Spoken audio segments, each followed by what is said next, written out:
Well, actually, we status is very deplorable. We know they get no assistance from the government. Victor Ngigba, National Secretary General of the War Wounded and Amputees, speaking on the current situation in the country. The War Wounded and Amputees were the primary victims of the 11-year-long civil war in Sierra Leone that are still living with the scars, emotional trauma from the heinous crimes meted against them. As part of the country's reconciliation process, the Truth and Reconciliation Commission profiled a series of recommendations to addressing their plight. 21 years since the end of the war, how has life been for them? The reparation they were talking about, we did not see anything unless the 6 million that was given to us. Out of that 6 million, my children had to go to school and my husband is not working, and all the challenges on me. Easy with you. It's already the mistake for do for we already amputee. All that was promised to us as amputees we did not see. Our children want to go to school. How can they? Because we cannot afford due to our condition. We are just living by the grace of God. We the amputee then.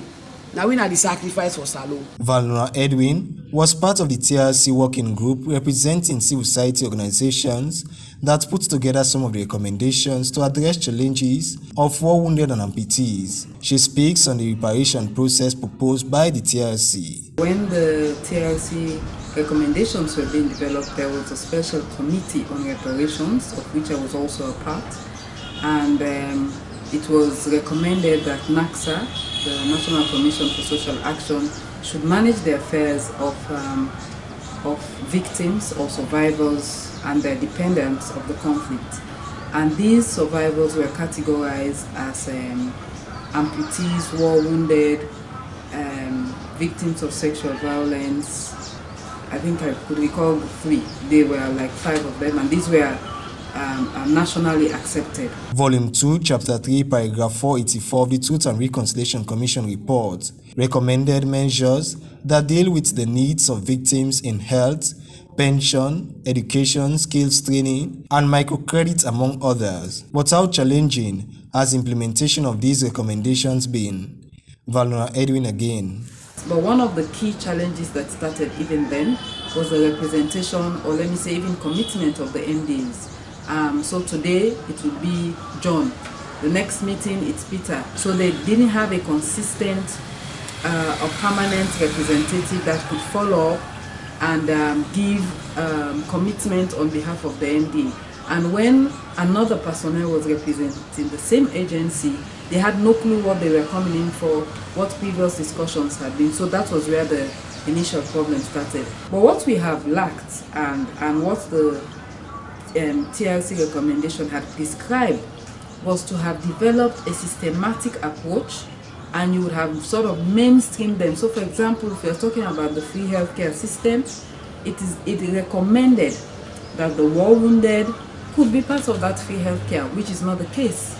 They were also to have access to free education, also they are dependent. So we are only having free quality education now, where everyone benefits from that, but we are now 20 years on. What was the reparation package given to these victims? Victor Ngigba, National Secretary General of the War Wounded and Amputees, explains. According to the TRC recommendation, we feel government. According to TRC recommendation, we thought government will support us. My fellow Sierra Leoneans, 20 years down, both past and present government had forgotten about us. To fool us, the past government brought reparation, and amputees were given 6 million for the rest of our lives. For us, the war wounded, we only received 3 million loans. We wait and chap, wait and damage.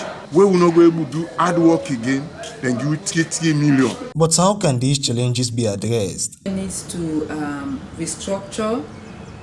They need to develop a more comprehensive approach to the identified survivors of the war. We are all the survivors, but you have these categories that were identified in the TLC report, and they need to build on existing systems and processes to bring them on board.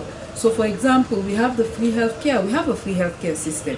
What is required is to add them in as beneficiaries. As per the recommendation, the National Commission for Social Action (NACSA) was mandated to coordinate the reparation process. It was envisaged that NACSA, as the implementing body entrusted with governing the Special Fund for War Victims, will ensure the decentralization of programs is in conjunction with different ministries. However, effort to reach out to the Commission to speak on the reparation process was unsuccessful, but the space is still open for them to respond.